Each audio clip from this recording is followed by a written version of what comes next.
The Divine Mother path is about realizing yourself as love and joy. And the path from here to there is filled with love and joy. And the more you feel this love and joy, the closer you come to fully embodying that love and that joy. And that becomes self-realization, or we could say love realization, joy realization, or Ma realization, to realize the feminine face of God.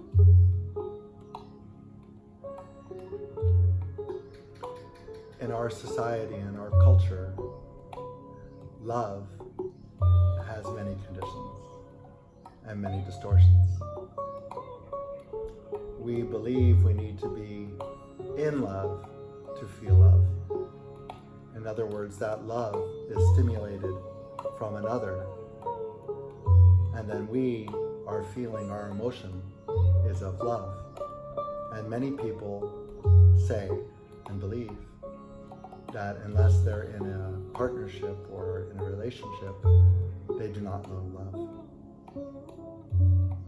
There's also love of your relatives, your brothers and sisters, parental love, and love of the offspring, the sons and daughters, love of your friends, love of your sports teams, love of your pets, for your pets loving you. And that is all love, it's true. But it's all a bit dependent.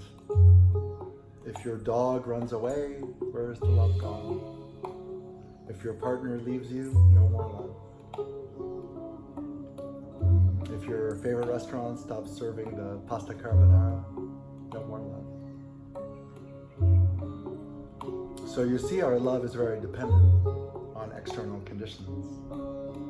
And most people feel blank or numb unless they have this feeling of love generated, they believe, externally. But this love, which we consider external and need stimulating to believe, is actually like a drug. So the drugs we take, whether they be pharmaceutical or otherwise, stimulate chemicals we already have in our brain to produce certain effects. So the love we might feel from drugs is, although stimulated from outside, is produced by our own serotonin and our own dopamine, our own neurochemicals in our brain. So we're set up biochemically, at the very least, to have this love. So just as in that example where the external stimulus generates the internal chemical reaction, but that internal chemistry was already there, so too in love, we are already love and complete love. And it's just the external stimulus which produces the love effect that we already are. That's why people love being in love. because they can realize themselves as love as long as they're in love. But then they fall out of love. And then the crisis hits. And people can chase love like a drug, certainly. Always looking for more love and always feeling bereft or empty when the love leaves or something goes wrong. But you are the source of that love, not the other, and not the drug. It's just stimulating something which is already present within you. So on this path, we progressively remember ourselves as the love that we've always been. So how does that manifest? Well, happy for no good reason. Feeling lovely for no good reason. Filled with love and joy for no good reason. We might reach out to lots of friends to express our love out of the blue.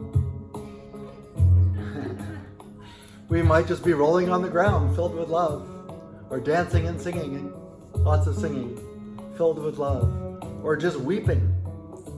Many people in this path find themselves uncontrollably weeping, not of sadness, but of love. As the heart opens, there's lots of weeping, but weeping is,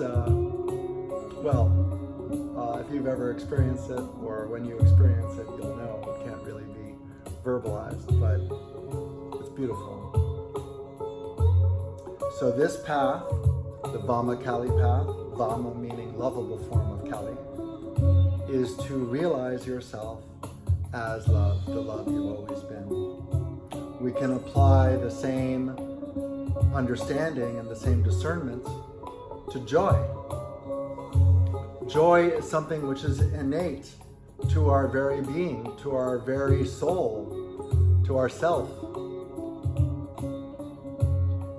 This joy is unbounded and unconditional. It's effervescent,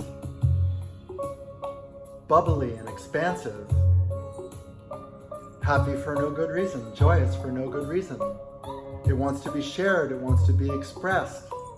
Again, singing and dancing is a major expression of joy. In this path, we also get to know ourselves as joy. Joy embodied.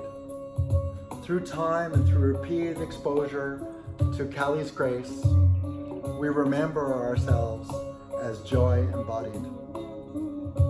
And this joy embodied happens not only in meditation, but also progressively outside of meditation. You begin to radiate joy and love.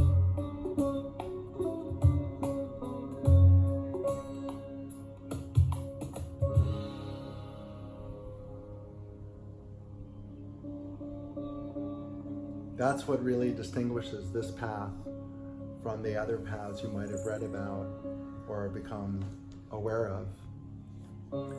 This path of Kundalini awakening is not about fire.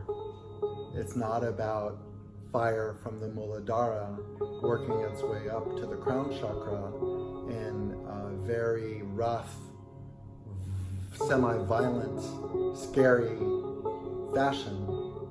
In this path, we are engaging the descent of grace. It is exactly like that, a descent. You feel the ether, the subtlest element, being saturated with love and joy and bliss. And that love and joy and bliss descends into your being. Progressively, you get exposed more and more to this love, joy, and bliss until you fully embody it. Gently allowing, surrendering, accepting. This is the path of yin, of the divine feminine, of the heart, the sacred heart of yoga.